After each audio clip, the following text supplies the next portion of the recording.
alumnus of the Sloan School of Management at the MIT and a banker by profession.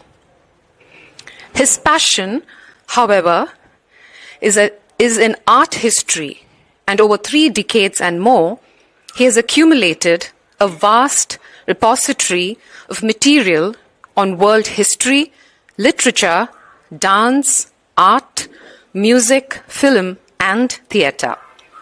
He is currently working towards a PhD in museum studies and art curation. We have Shri Vinod Gopalakrishnan. Namaste to all of you. Thank you for the opportunity, Venu Ashan and Narendra Kairali, for inviting me and suggesting that we have a session that looks into the past and extracts a story that's perhaps not been talked about in presentations such as these using the visual medium. I'm not familiar of those. I don't see myself as a historian. My passion for collecting art history has been strong and has lasted over many, many decades. So there is a personal affinity to the history of the arts that I carry myself. And it's been many years of traveling around the world and acquiring material which I plan to use in talks and discussions from here on, now that I have some time with me in terms of traveling, especially for art. Today we are here to talk about the miraculous life of Anna Pavlova. She was actually quite. She was actually quite. Oh, you can't hear me? Okay, I can. She was an extraordinary woman, an extraordinary artist with a very, very strong personality. And what's unique about her is the fact that she, as the story goes, you will see how big her heart, her talent, and her mind was in terms of her ability to suggest ideas, interact with other artists from all over the world. And through those interactions with Pavlova, many things changed for those other artists. And one of the histories that we are talking about is the country of India, our own country, where 4 iconic artists of India who wrote their own histories and their own contributions within art in India in various forms came in contact with her, and it kind of transformed many things for art in India. So before I get into the life of Anna and what happened with the other artists, and we go through that journey, all art has to be seen in perspective, right? Where and when did it happen? Which kind of explains and helps you understand why those things happened. What was the environment which was conducive to germinating ideas that could help people assimilate imaginations that can help in art, any form of art. And this period was no different if you look back at it.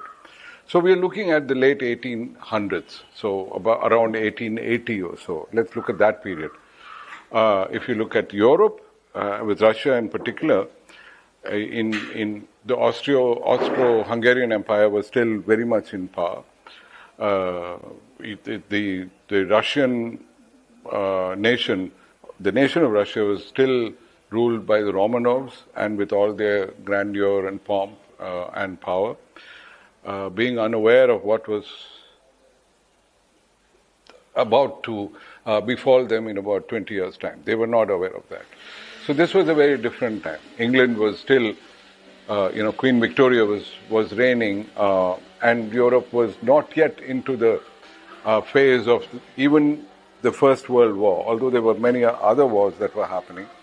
But this was a fairly good time. If you look at the creative front of that historical period, you have other artists and thinkers who cohabited Russia at the same time of the arrival of Anna Pavlova. She's younger than them, obviously, but imagine that the first 10 years of her life, 10, 15 years of her life, who were the people who were living? I got 4 names in my head, and they were all at the same time as Anna Pavlova. First was Leo Tolstoy, this great writer of history who's familiar to the entire world in terms of literature. Tolstoy was still alive and writing.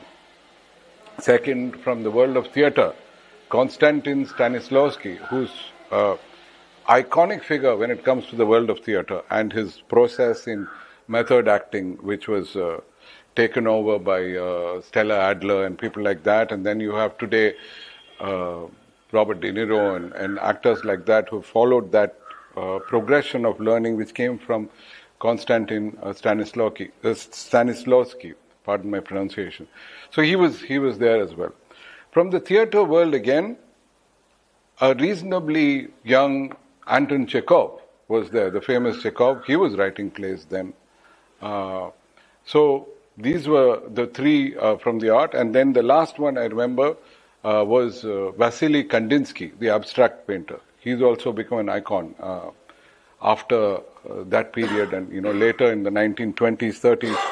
And he's still admired as a great abstract painter in the world. So Tolstoy, Stanislavski, Chekhov and Kandinsky were all contemporaries at some point with Pavlova, although they were older. So we step in. This is the background that I was talking about. It was a creative time.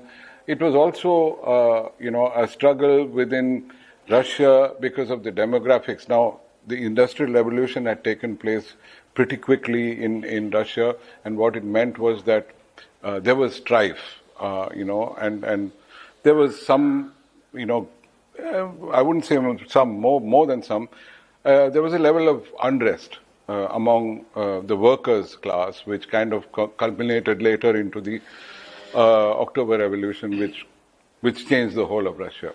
We have not got there yet. So we are now in the 1800s, late 1800s. So here we go. Anna Pavlova was born in 1881. So she was born in St. Petersburg, the iconic city of St. Petersburg. At times in history it was called Leningrad, and now back to St. Petersburg. So she was born there, and she came from a reasonably humble background. So there was no, there was no grandeur associated with her provenance when it came to the family. Her father worked in a hospital in St. Petersburg, and her mother again came from very humble beginnings, and she worked in the house of a Jewish lawyer in St. Petersburg. So this was Anna's parents, and Anna's name initially was, I find it difficult to pronounce myself, Anna Matanyayeva. So this was her first name, which was quite difficult, and for whatever reason she chose to change that to her father's name later on, which then became Pavlova, and that's how the world got to know her. So she was young, very, very young girl growing up in St. Petersburg. For some reason, as destiny would have it, her parents took her to see just one production at the Mariinsky Theatre, which was very famous in St. Petersburg. They took her to watch one performance of The Sleeping Beauty, and that kind of captivated Anna's heart and mind. She was so taken aback with the concept of ballet and the spectacle of the performance, that the brilliance of the stage and all that. And the stories go that she was completely taken aback with what that whole experience was, and she really wanted to study ballet. So that was her beginning. But before we get to that beginning, let me just, this is a story that I'll go back and forth, so that you understand how the dots connect and why I connect the dots. So I talk about Anna first, and then we go into the four iconic artists of India whom she influenced, one of whom I'll talk in detail today, and then we'll come back to Anna towards the end of her days, right? So that it completes the story, so to speak. So when we talk about the artists that Anna directly influenced, these were the four, completely directly, right? So starting from the left, you've got Uday Shankar. I've given you the years where they lived, their birth year and their death year, so that you can put things in context. So Uday Shankar you can see Anna clearly in that colorized photograph on top. That's Anna when she was about 25, 30. So on the left, you have the prolific Uday Shankar, the father of modern dance in India, and an iconic figure, Padma Vibhushan, and who scripted his own language of dance, which was not based on anything else except his, and made it his identity, which is followed even today. So he was just a meteoric figure who lives on in the memories of not just dancers, but art historians and just historians alike. He is part of India's history. In the second block, you have Louise Lightfoot. Again, a remarkable woman. She was Australian. And when I did read up about her, I realized that although we are talking about her today as being, enamored by the personality of Anna Pavlova, she was actually the very first woman in the whole of Australia to qualify as an architect. Think about that, right? She was always from her bio details. We know that she was biography. We know that she was interested in dance even when she was very young. But the urge to complete a whole school of stream of studies in architecture and secure the unequaled position of being the first ever woman in qualified to practice as an architect I would think be more than enough for a successful career. And she actually went into watch and learn dance, be exposed to it, after she saw one single performance of Anna Pavlova in Australia. This was 25, 26. She watched her there, interacted with her, and then decided that she didn't want to continue with architecture. And then she rewrote history herself. She came to India.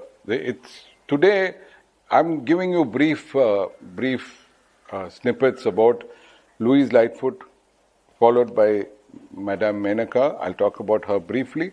And of course, Rukmini Devi, the unequaled Rukmini Devi. These three, if I talk about all these three at length, then we'll be here for the next 2 days.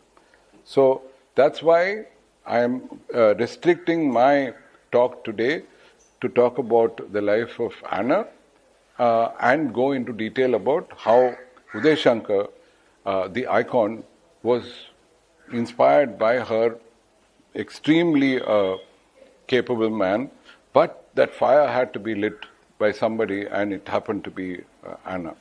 And then we'll go into the details, come back to her life later, right? This was one of Anna's youngest photographs.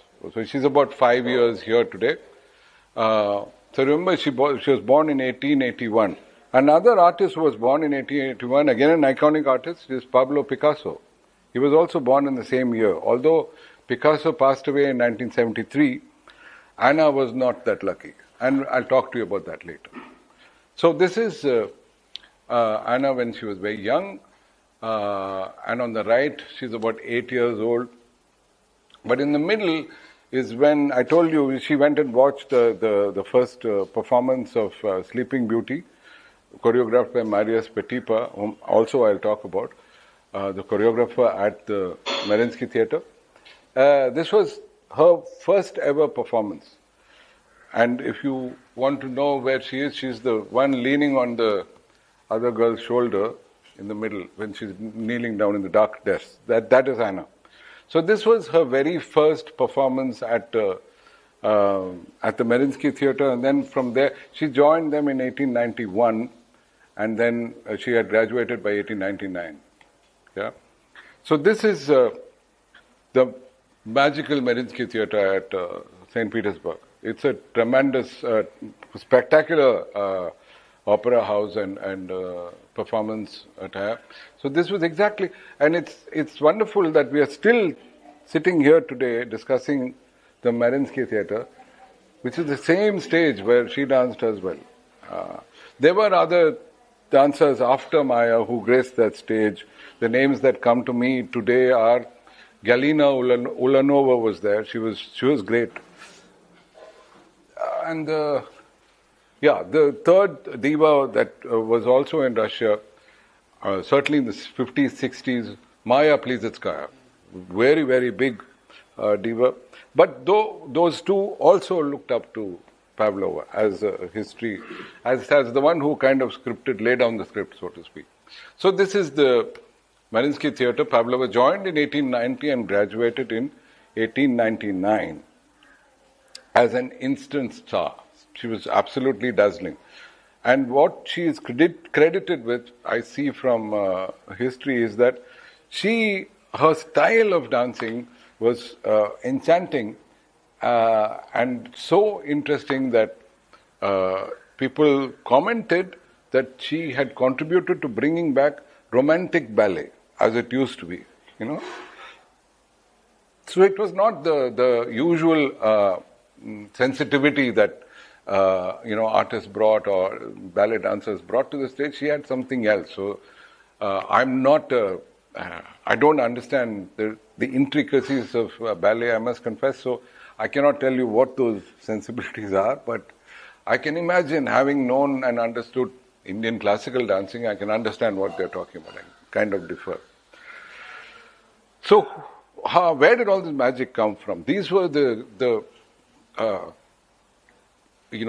architects of the Mariinsky at the time. So as any dance organization, time travels through and people come, great minds go, people are born, they die, time moves on. So in Mariinsky, these two were kind of made immortal, even now. Marius Petipa was actually half French origin German. He went there and he was a magnificent choreographer. When you read about the work that you get, I've only named some of them down. And you will know all of them if you're dancers. Swan Lake, Nutcracker, Sleeping Beauty, Giselle, Coppelia, so many of the stage magic that he kind of, his choreography created.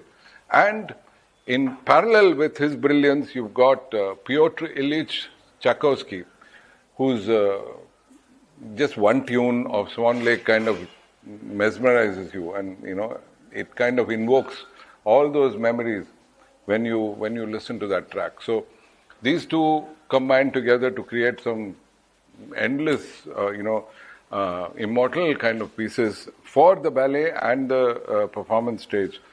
And Pavlova obviously benefited from this level of brilliance that is there in terms of accompaniment. All of you who are dancers will know that when your orchestra is on fire a certain day, you get to know where you're going. Now, this is, when you talk anywhere, when one talks about the ballet in the 20th, 21st century, right, well, they started in 1909, to be precise. So, these two gentlemen are extremely important. Serge Diaghilev on the left, and the man in the glasses is Igor Stravinsky. Few words about them.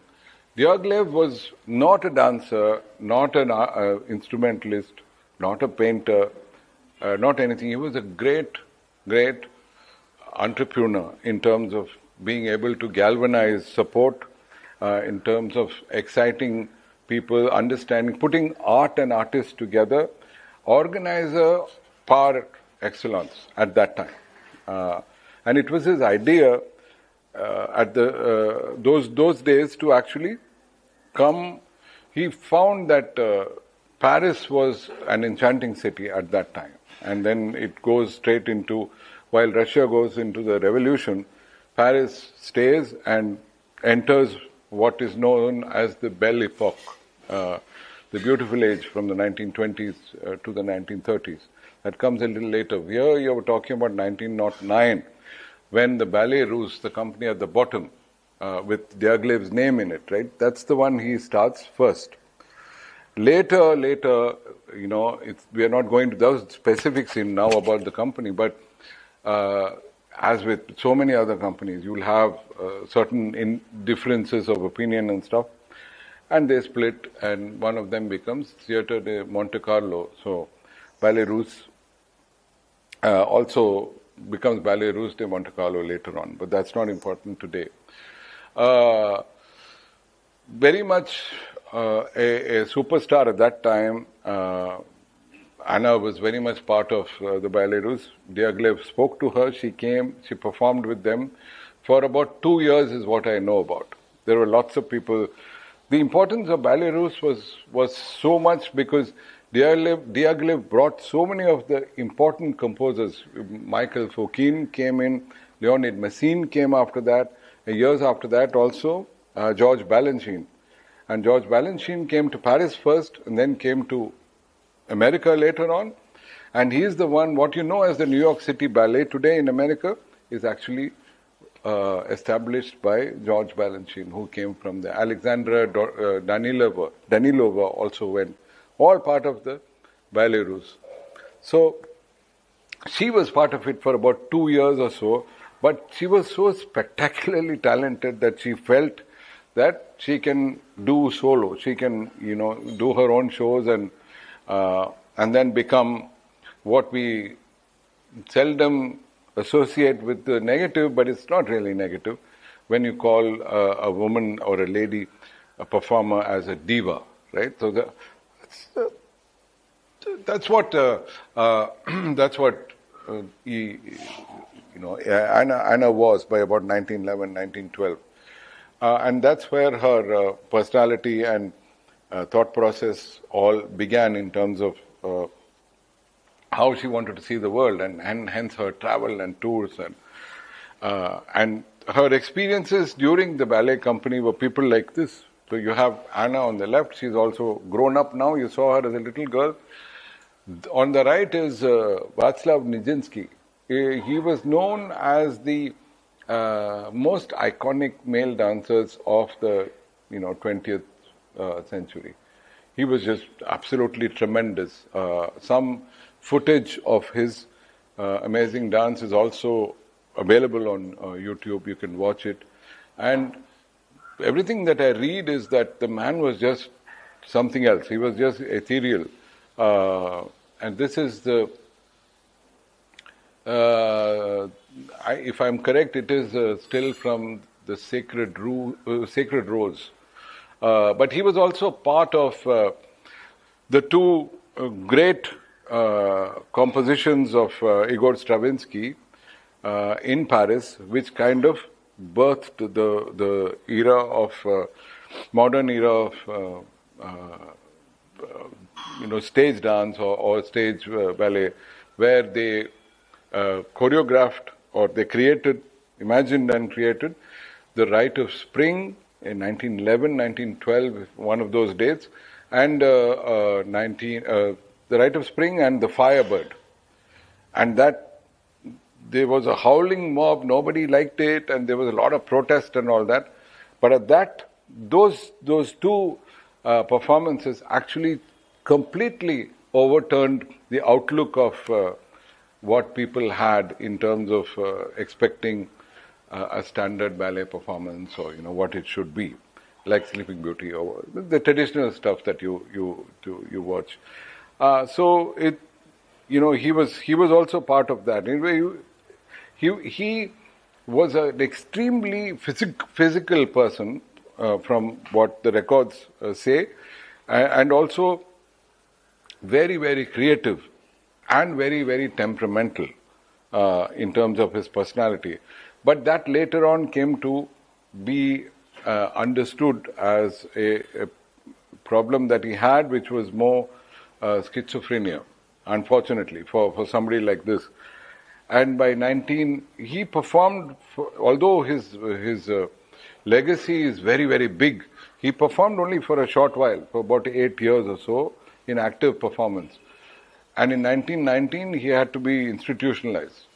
And sadly enough, when everybody else had departed, he was in an asylum from 1990 till his death in 1950, for a long time. But his sister, Bronislava Nijinska, actually recorded his writings and his thoughts, interactions, and that is what we have in history. There are lots of photographs that you can see with him, but there are no interactions with him because apparently you could not, and I totally understand that, respect that. There are films made about him. That's a poster from a film about Nijinsky. So perhaps if you get hold of that, then more details will come to light. That's a photograph. I mean, it's a print of the Ballet Russe, the company that I told you about on the last slide. When they look at that poster, the Ballet Russe is small, but Pavlova's name is, that tells you that, the diva has arrived. So, in the middle, you see Pavlova. This is her in a film. She acted in a silent film, 1 or 2 films. Nothing much happened with that, but she did act. And the other 2 are posters of a film on Pavlova that somebody made. And this film was made in 1983, about the life of Pavlova, a woman for all time. So, she passed away in 1931. If somebody is making a film in 1983 about this dancer, you know that she is a woman for all time. Try and get hold of the film, you'll know a little more about, what her life was. So she was quite a remarkable woman. So 1912, 1913, she bought this house on the left that you see. So she was doing very, very well financially, and in terms of her own opportunity to plan her own life and travel and meet people and all that. So she was very, very active. So by 1923, so she's traveling the world and moving here and there. She comes to India later, and we'll get to where we started, and then we'll talk about that.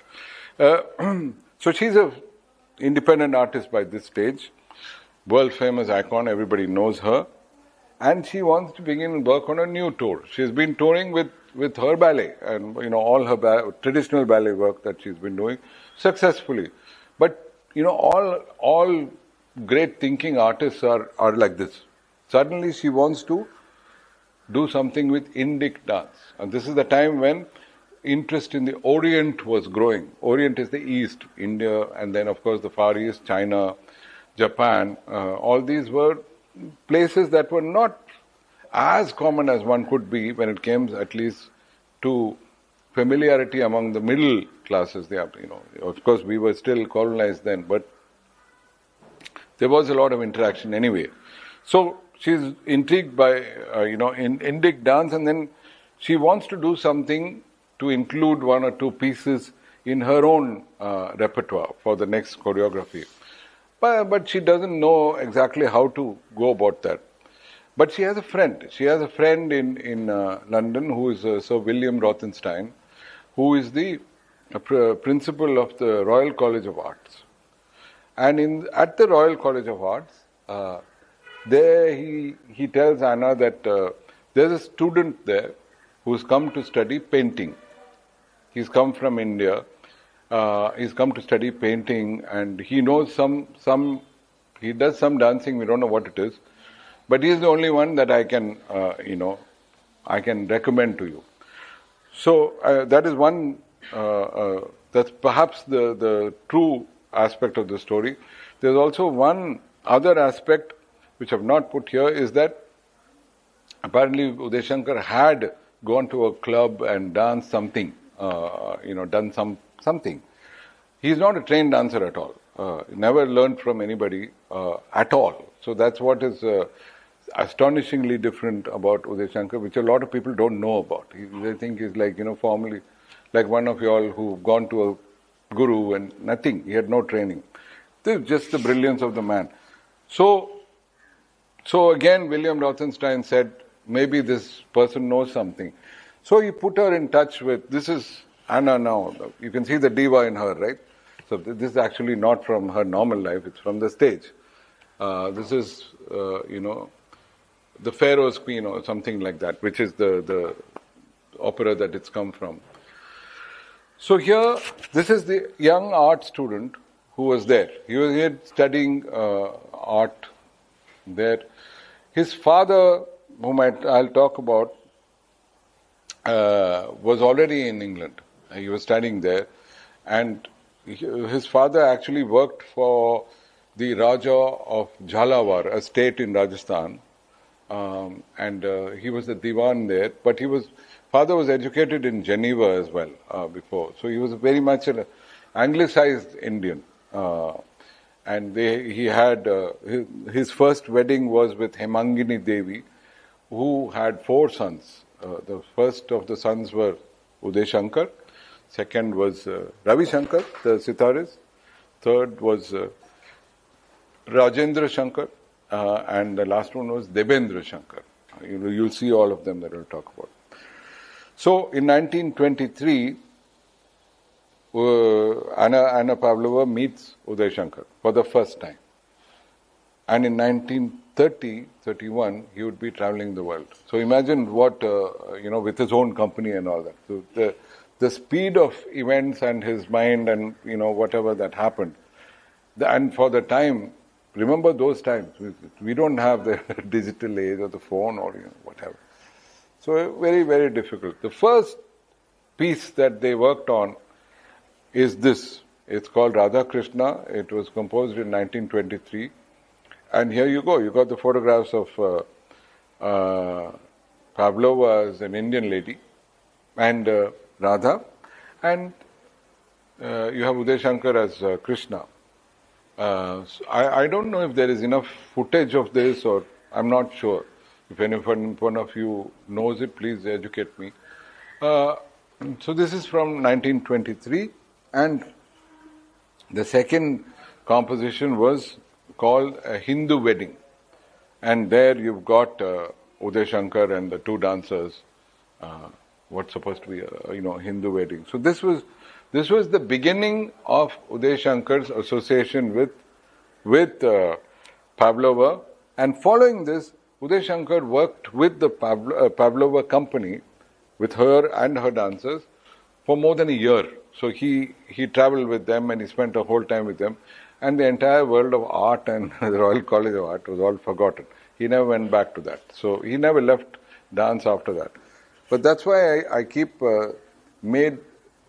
had to include this sentence up here saying, with a young art student who had no dance training at all.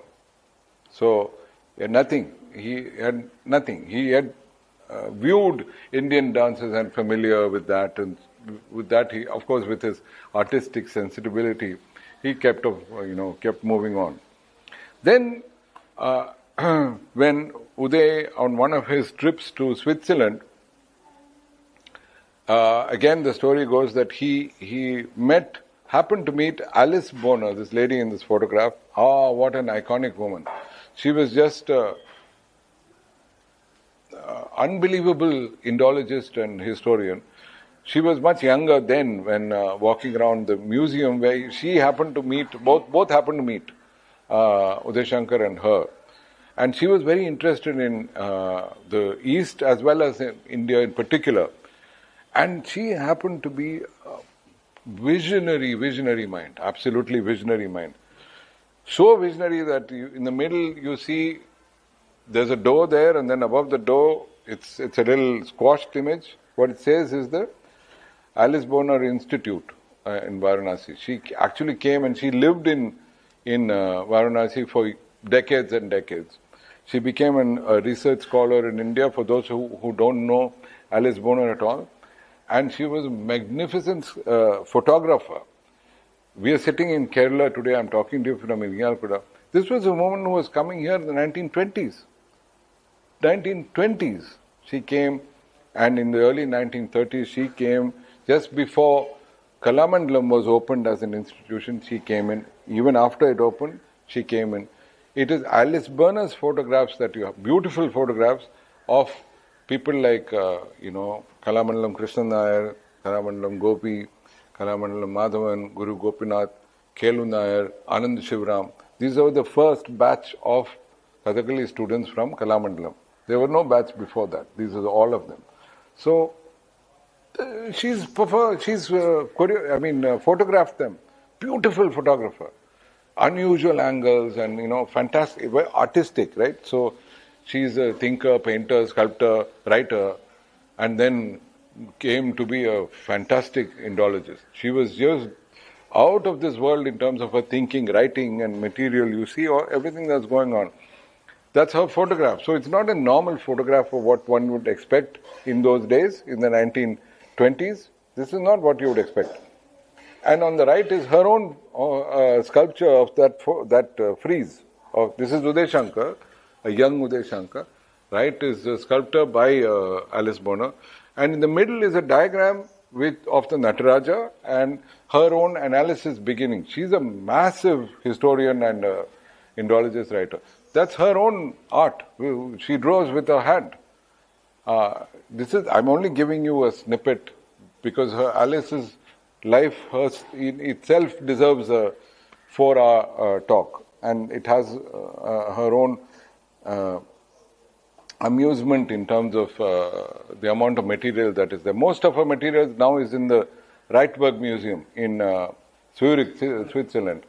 So that's all gone there because in the last years of her life, she decided to move back to Switzerland, and her sister Georgette was also there, who outlived Alice. Alice was gone in the 1980s itself. But here you see, you come back to the Uday Shankar collection. They met at the museum, they became very good friends, and Alice, by the way, Alice came from an extremely wealthy Swiss family. Very, very wealthy. But she actually thought of putting those possibilities to good measure. One, to support her own travels and work in many places of the world. And two, once she saw the potential in Uday Shankar and his ideas and all that, she took care of the company in terms of organizing things, tours, publicity, while he looked at all the creative aspects of the company. So this became a formidable pair, and they started planning together, and that she contributed hugely to the initial days of start of the Shankar phenomenon, as I would want to call it. And I told you about how good a photographer she was. On the right, you'll see Uday Shankar sitting like a monk. These are all creative ideas, which are quite unique for those times. This was all. There are some of her photographs in India, in temples, in Ajanta, Ellora, Buddhist stupas. Remarkable photographs of great quality as well.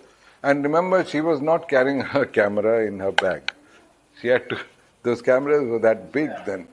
It was not easy to travel somewhere. You have to connect all those dots in your head when we look and or talk or discuss about that time in the world.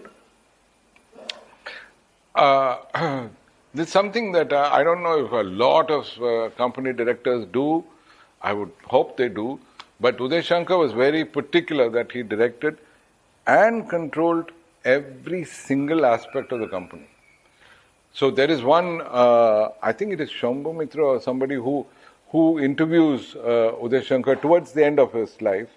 And he also says, Uday Shankar himself says that every time we traveled, I made sure that there were so many musicians who would travel with them. He always made sure that they knew how they dressed, they knew how they interacted, how where they went, how they behaved. All that was very, very very much directed, not controlled, but directed by Uday Shankar, and that that created. That man's vision was that he would create a spectacle, wherever he went. So much so that if you look at this, they are performing on stage. This is a photograph from a stage. Look at the musicians. They are also in costume. You see? The musicians are also in costume. So, to Europe or America in the 1930s, this is like, some other world, right? They've never imagined something like this.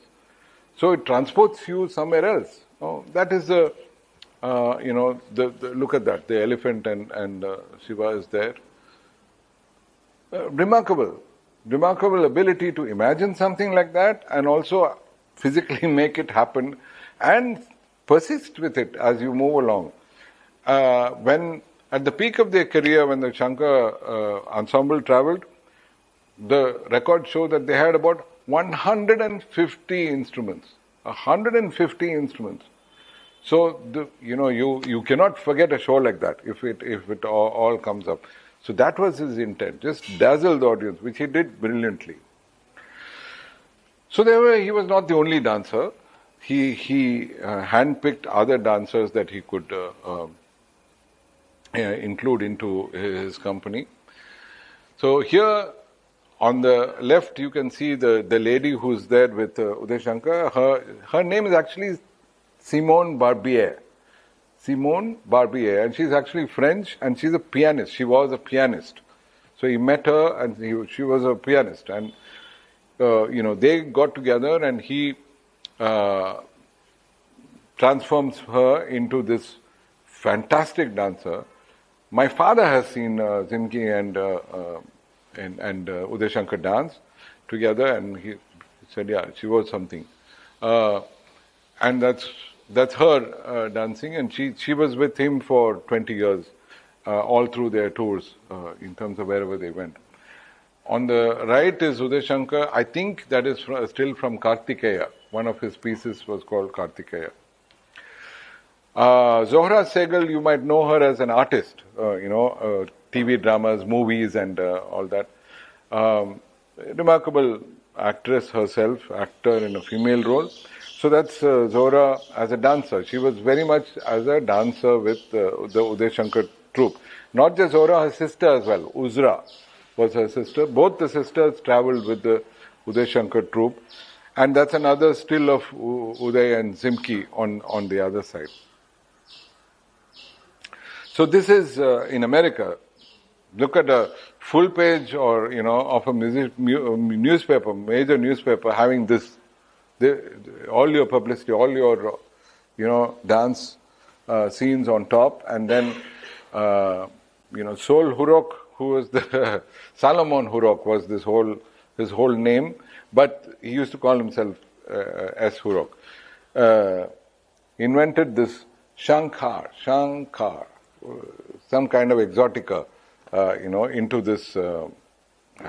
this mix during their tour, and this was the kind of publicity that they had, Hindu dancers and musicians, and they became extremely, extremely popular. This is another one. I need my glasses to read this. So if you look at on the left, S. Hurok, I told you on top, he's the promoter. You've got the great Shalyapin. Shalyapin was this deep singer in opera, male deep singer. Very, very iconic. Salzburg Opera Guild, Joseph Schmidt, Shankar is featuring there. And then you have the Ballet Russe. I talked to you about them. There are other dancers there.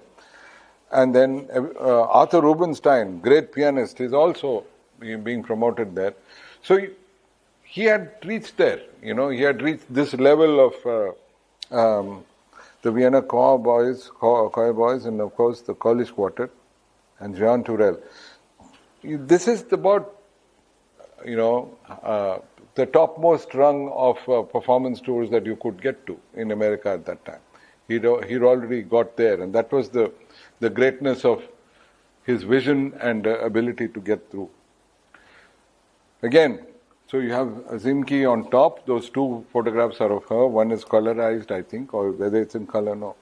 Zimke lived a very long life, and she died at the age of 88, 89, almost 90. That's what this French little leaflet says on the left. In the middle at the bottom is Zora Segal, a very young Zora Segal. And then on the right you have a whole, this is on the gangway of a ship when they were boarding the ship to one of their tours going around. The world was not what it was where we rush to the airport these days. It was very different and very challenging. Then comes the magnificent Amala Nandi. We know her as Amala Shankar, Mrs. Uday Shankar. Her father was also, they're all from Bengal, very educated and also very refined and perhaps, if I'm not wrong, wealthy. Because when Uday Shankar and his mother and the entire musician crew were living in Paris and rehearsing, getting ready for their sojourn to first India and then the world, Paris season also was very successful. Amala was very young and she had visited Paris with her parents, and then they had interacted with the Shankars and all that. And later on she joined the company first, and then they became, they were wed, and then throughout his life she was the partner. That's her. So if you look at the later work that Uday Shankar did, Amala features in all of them because she's the principal doctor. Then comes this whole, some of you who are online can hear the rain in Kerala, which is quite beautiful in terms of a sound, as long as you can hear me carefully on the podcast. So here we come to this point where you have Uday Shankar imagining as a creative cultural center.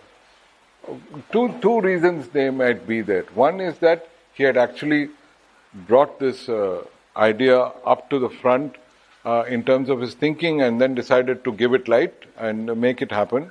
Or in 1939, if you remember, the Second World War broke out. So travel in Europe or to America was not as, as one would have thought, not easy and dangerous as well.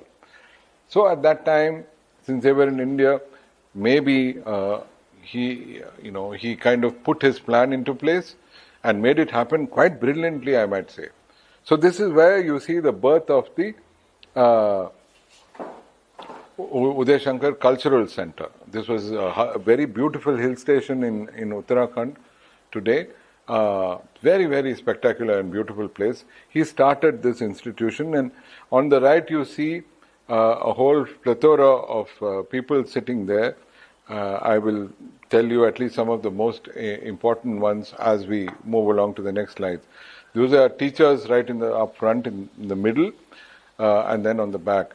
On the back row, on the left, which is right in the corner, the man with the white and white, is none other than what you know as the man who made Pyasa and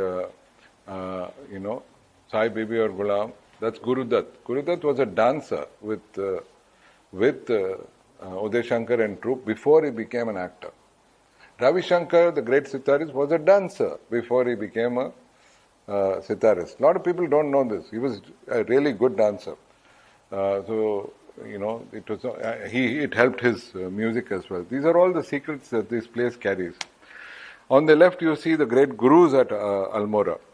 You have Baba Alauddin Khan, was a phenomenal icon when it came to Hindustani music. So whether it was the sarod, the sitar, the surbahar, Pandit V.G. Jog, the great violinist, is also his disciple. And who is not his disciple? You've got Ali Akbar Khan, who was his son. Annapurna Devi, who is the guru of Hariprasad Chaurasia, is his daughter, Annapurna Devi. Nikhil Banerjee is his student. Sharon Rani is his student.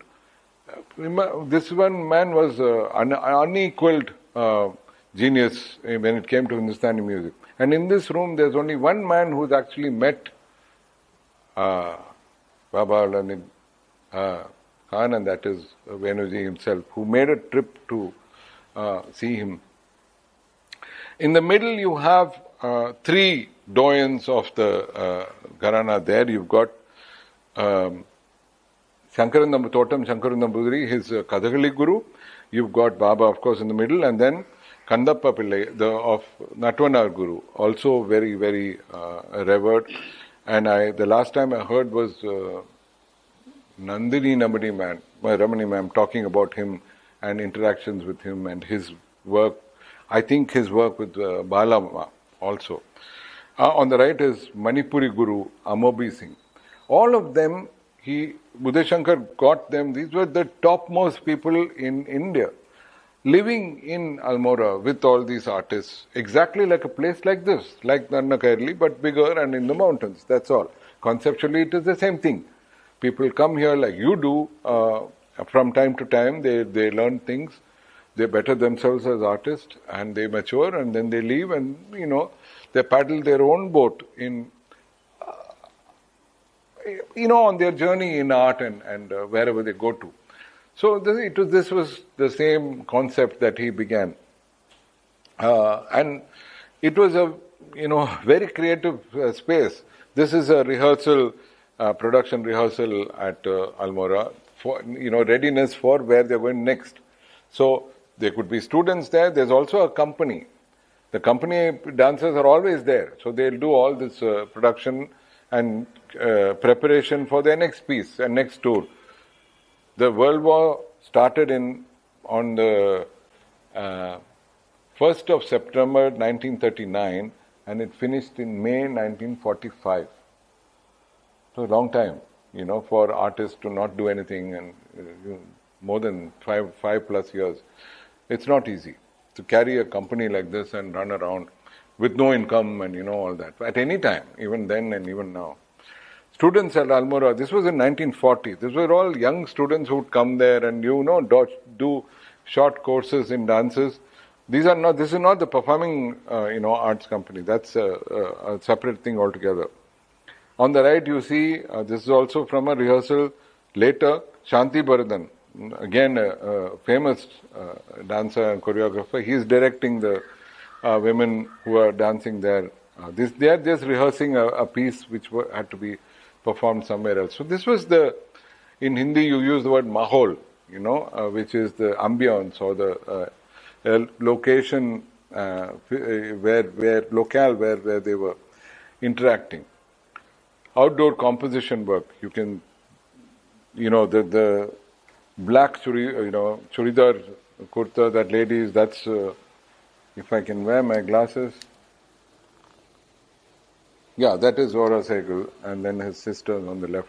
And outdoor performance, you can see the still from the outdoor performance. So it must have been a magical place, with hardly that many people those days. We didn't have the population that we have today or the traffic. So I can only imagine what that whole experience was all. Next to Almora, there's another smaller town called Simtola, and there you had a performance and a rehearsal studio. They had another studio there. On the left, you can see the studio. And then they had again this.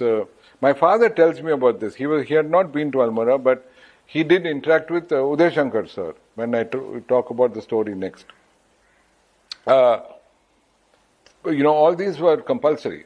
Outdoor fitness and, I have... My dad gave me couple of photographs of Baba and Shankaran Nambudiri walking down a lane of trees. I can't find the photograph now. Must be at home somewhere. I have to find that and put that here. My father used to tell me that they were very strict about all the kind of training that they needed to put in place and ensure what they wanted to achieve out of the whole camp. This was an outdoor theatre that they created using the slope of the hill, I myself went to school in a hill station which was still called Panchkani, between Bombay and Pune. So all my schooling was there, and there we have a similar. We were high up on the valley, so we have a very beautiful theatre exactly like this. But in this particular theatre, they staged the Ram Leela, their production of Ram Leela, and the role of Ram was played by Gurudutt, who later on went to start becoming a movie star and make all these movies. He was Rama in that production. Unknown facts for the larger world in terms of what happens here. After the Second World War, one of the casualties was the Almora Center, because they could not get food. This was the actual reason why he could not continue that, because of supplies, right? It was getting very, very difficult, and finally they had to disband the cultural center. But it was a spectacular achievement by this man.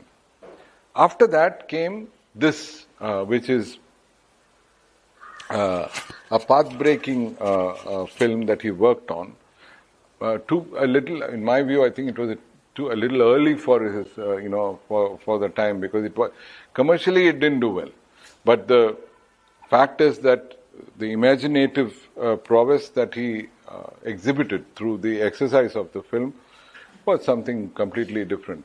Number one. Number two, a lot of his choreographic work is also documented in the film. So you can see dances that he worked on, you can see costuming that he worked on. And the challenge here was that they could not restore the negatives of the film. It was spoiled and lost for a long, long, long time. I am not sure of the date, but I think it was 2012 or so. The person who actually restored this film and his office and his team was Martin Scorsese, who, the director in Hollywood. He helped restore this through the Criterion collection, and we get this, although that is in the UK and the US.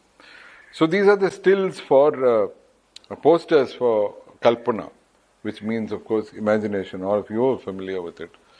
And this was shot in Gemini Studios in Madras. My father, who was basically a Kathakali artist in the beginning and then spent so many years with Guru Gopinath later, first came to Madras in 1946. And this happened in 1948. And my dad got a job with Gemini Studios as soon as he came. So he was part of the staff. So he would hang around and watch them work. So, as a young man, he was in his 20s then, watch them work, watch them rehearse, shoot and all that. And then, all of them, youngsters, were always in awe of Uday Shankar and his exuberance and all that. So he used to narrate those stories often. What Kalpana did was bring to film for the first time a very magical experience of what dance was. The smoke on the stage, and then the trick shots. Nobody had seen anything like that, So that was very especially with dance and the language of dance and exposition of dance. Nobody had seen something like that. So it was hard work, because he was trying to create everything. And then the sets and the kind of money that they spent on all this was, phenomenal. 1948. It's only, India has been independent only 1 year onwards, and you want to.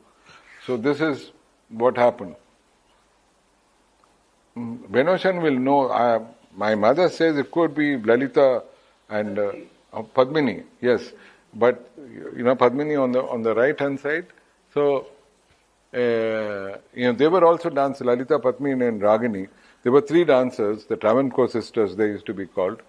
Ragini was younger than them. These two were there. I don't know if the other, Lalita is there. But, you know, this, look at this effect of the hand and all that. This is all trick shots which Uday Shankar was experimenting on with the film. And there's a lot of, you look for the film. I try and bring material for Venvashan every time I come. You know, bits and pieces from other things that excite me in the world, I put on a thumb drive and I come and give it to him. And I've been doing this for years together. This time I brought a copy of, a restored copy of Kalpana. So those of you who want to watch Kalpana, go to YouTube and watch it. Look for Kalpana 1948.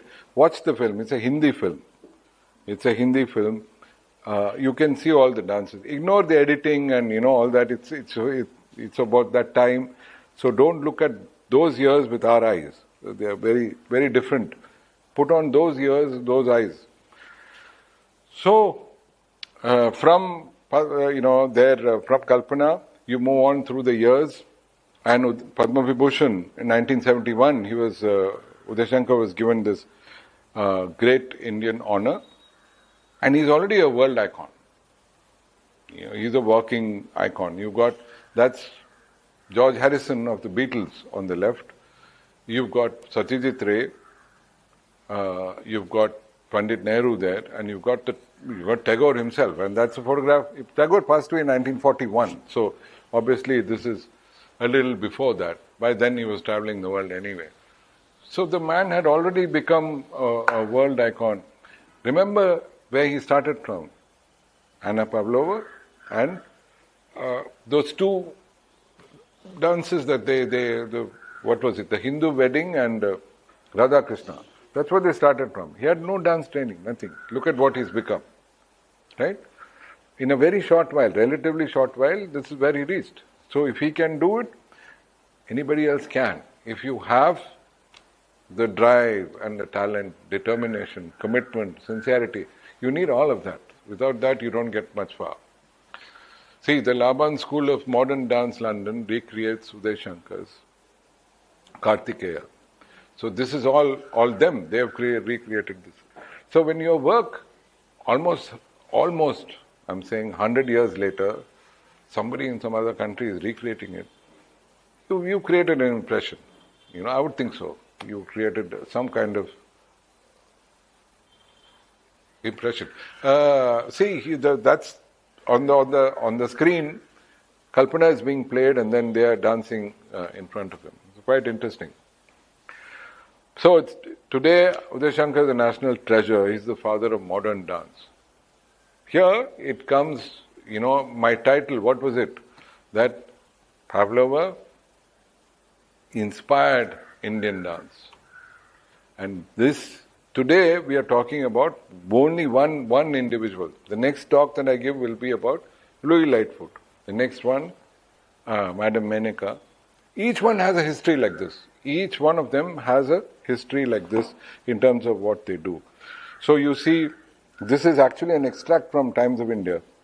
They've called him as well, the father of modern dance in India. There was nothing before that. He's the one who made it happen. On the right, you see Ananda Shankar, who passed away much earlier than natural. Amala Shankar, you saw her young. Here, she is the mother. So her son is on her left. Uday Shankar on her right, on her left actually, with the glasses. And Mamta Shankar, who is their daughter. Mamta Shankar was initially a dancer and then became an actress. She's still around very much in Calcutta. On the bottom left, you've got Uday Shankar on the left. Ravi Shankar in the dark kurta, Rajendra Shankar and Devendra Shankar, the four brothers, right? In the middle you've got Uday Shankar and Amala, and then you have Uday Shankar and Tanushri Shankar, who is Ananda Shankar's wife, at the bottom right there, and she's the one who actually runs the legacy of Uday Shankar with the dance troupe and what they do. So that is a very, very precise system of life and work of Uday Shankar that I took you through. And as I told you, I bring you back to Pavlova now. She started off everything. I've just taken you through this brief journey of Uday Shankar's life and where we got to today. So we come back to Pavlova, and this is actually from Pavlova's memories and museum in her room. You might want to ask me how she passed away. She was not very old at that time. She was quite healthy. But her personality is what was a problem, in the sense that she wanted to have, that's what the history says, documented history that I read. That's all I can relate to you. That she had to know about facts. She needed to get her voice heard, and then if she can change something, and help some issue be closed, addressed, or get forward, she would do it. She was very forceful in her views and very clear as well, and dominating in a positive way. Not the traditional stuff. So they had gone for a performance in Monte Carlo, as I remember, and post that performance, there was a dinner which was held outdoor, and this was December. End of the year. In Western Europe is pretty cold, and she was exposed to that cold, and then they had to, from what I read, I don't think she would take no for an answer. She would just do what she wanted, and she was who she was, so one couldn't argue, I guess. So she boarded a train with her secretary or whoever there was, and when the train stopped somewhere midway due to snowfall or something. The train stopped and they were addressing the problem, and she woke up, and the story is that she wore her nightgown and then she just walked out to go see what the problem was in the front of the train and try and fix it, because she needed to get to some place. But it wasn't fixed. She came back, and in that interaction, she caught pneumonia, and then went to The Hague in Belgium, Holland, and there she started, falling really ill, and then that is when this, in the biography also you have her interaction with the doctor, where the doctor told her that you cannot perform, because of the pneumonia and its seriousness, your days of performing are over. You can't perform anymore because of what has happened to your body. So that's when she apparently came up with the famous line saying, "If I can't dance, I'd rather be dead." And then they say that she refused medication, and she called for her white swan costume in the very end, and apparently said something like, play that last piece for me again, and just passed away. So she was only 49 years, 49 is a little couple of weeks, 2 or 3 weeks less than the age of 50. And that was the, dazzling life of Anna Pavlova, some of her belongings are in these photographs where they are displayed. But since the time this photograph was taken, I might also tell you that somebody stole those shoes. That's also recorded that those shoes were her shoes. Somebody stole them, and they don't know who. Obviously, either some fan or somebody who wants to make money. Either one or two of the group. So yeah, that's the quote from her in the middle, and somebody had the idea to make a cake, a dessert, through her, inspired by her costume of the swan, the white thing. On the left top is where the urns that hold Anna Pavlova's ashes are kept. Even now they are in the Golders Green Cemetery in London. I used to live in London for a number of years, so one could go and see. It is not too far from where I lived. Her husband was Victor Dandre, and his ashes are at the bottom here. And of course the immortal Pavlova is on the right. And so to all of you who are much younger than I am, I just turned 60 about a year ago. So world is, a canvas for your imagination. There are no rules. You're the painter. You heard about two legacies, right? You heard about Uday Shankar. You heard, of course, about the inimitable Anna Pavlova. It's time for you to work on your own. It'll take a while. You've got to be sincere in terms of what you do. Excuse me. There's no end in art. Remember that. And if you have any questions, you can reach me here. Excuse me. They've been talking for quite a while now. That's it. This is where you can contact me, reach me, and I'll be happy to answer any questions that you have. I hope it was useful for you. Thank you. Thank you very much. Thank you. I'm sorry I'm coughing, but thank you all. Thank you.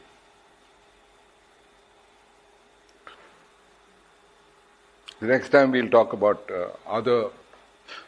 each of these streams. There's a lot of material to go through, detail in one artist at a time. Otherwise, it becomes overwhelming and too much to handle. So that's very important. But it's also very important that we document these stories so that people understand, make those connections. And dancers of today, wherever they are in India, especially context of Indian dance, need to be aware of these stories. You can't connect the dots, as Steve Jobs said.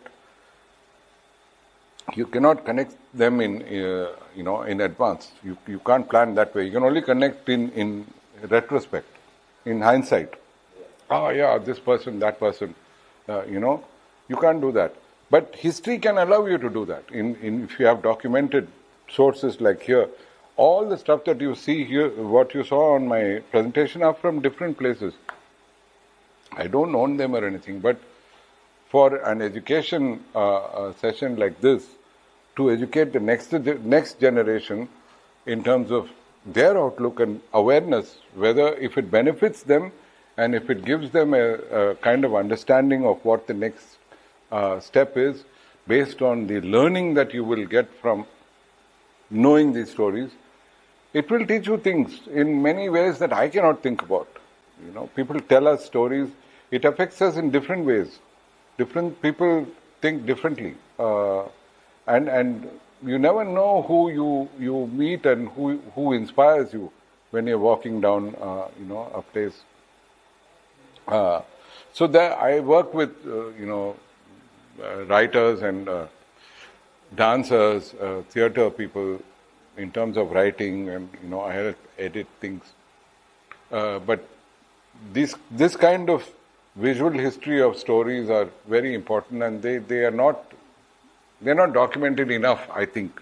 They're documented always independently, yes, but this connection of what happened for, by whom, when, where, is what makes the story. Yeah.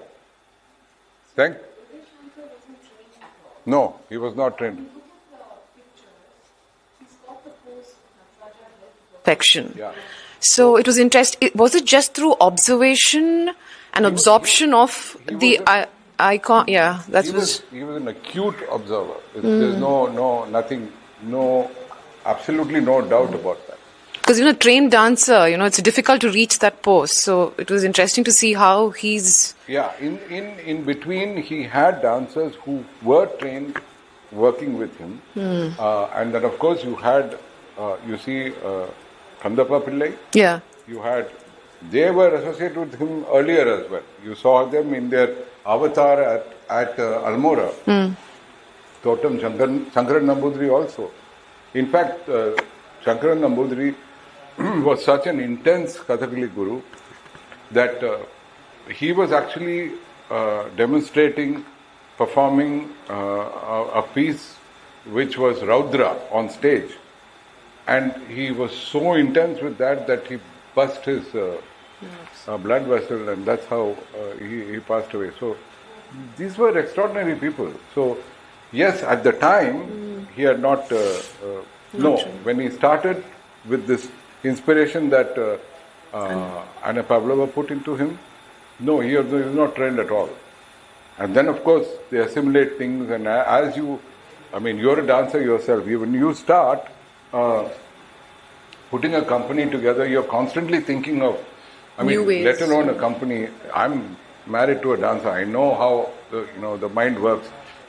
They're always thinking about the next show and what they do and this and that, and very engrossed and engaged with that, and it's all focused there, which I respect, and it's not different for people like this. If you're running a large company or organization or something, you're always thinking about the next thing that you want. And it's only natural. Even a management or a man selling shoes in a shop, the next thing he thinks about is tomorrow. How many pairs can I think tomorrow? Sell. It's the same thing. The world is simple. It's only people like us who complicate and do all this. It's a very simple place. As long as we don't have an ego and we can get on with things, it's very easy to live. But it's not. People don't understand that.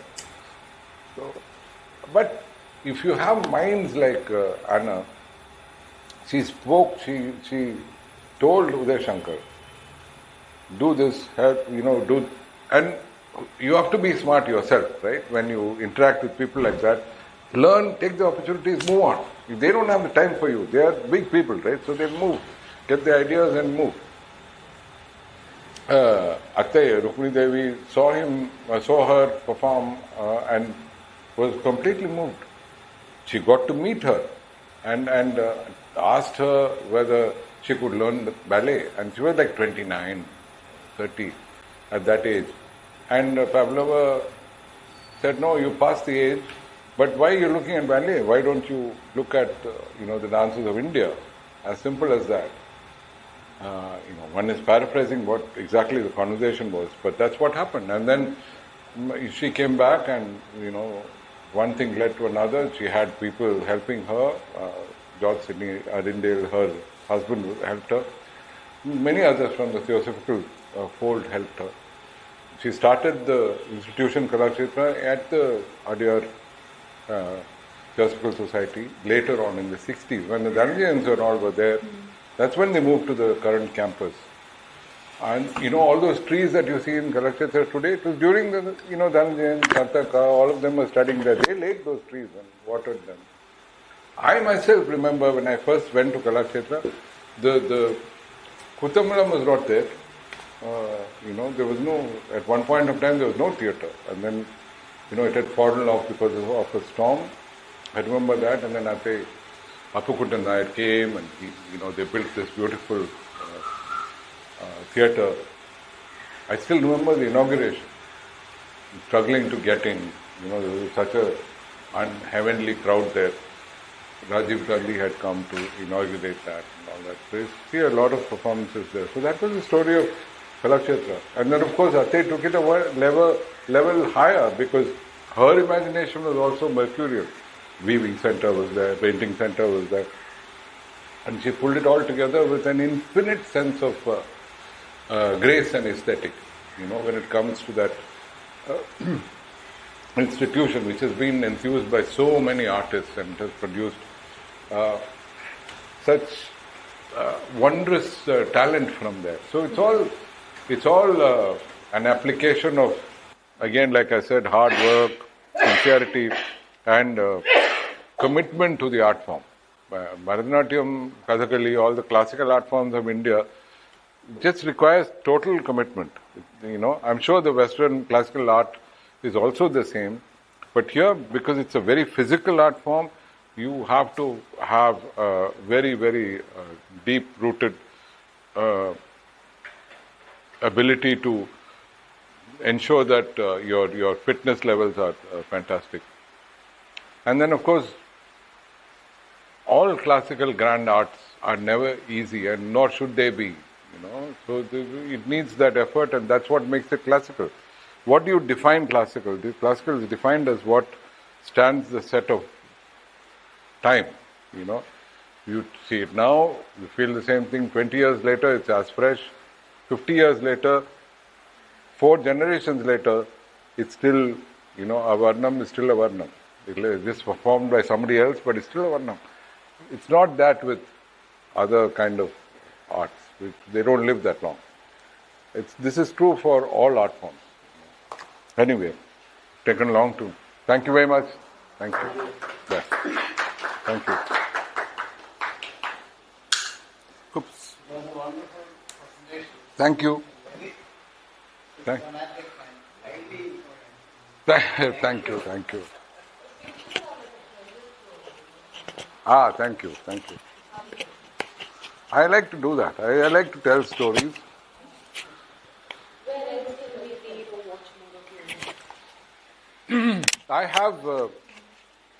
I'm doing another talk on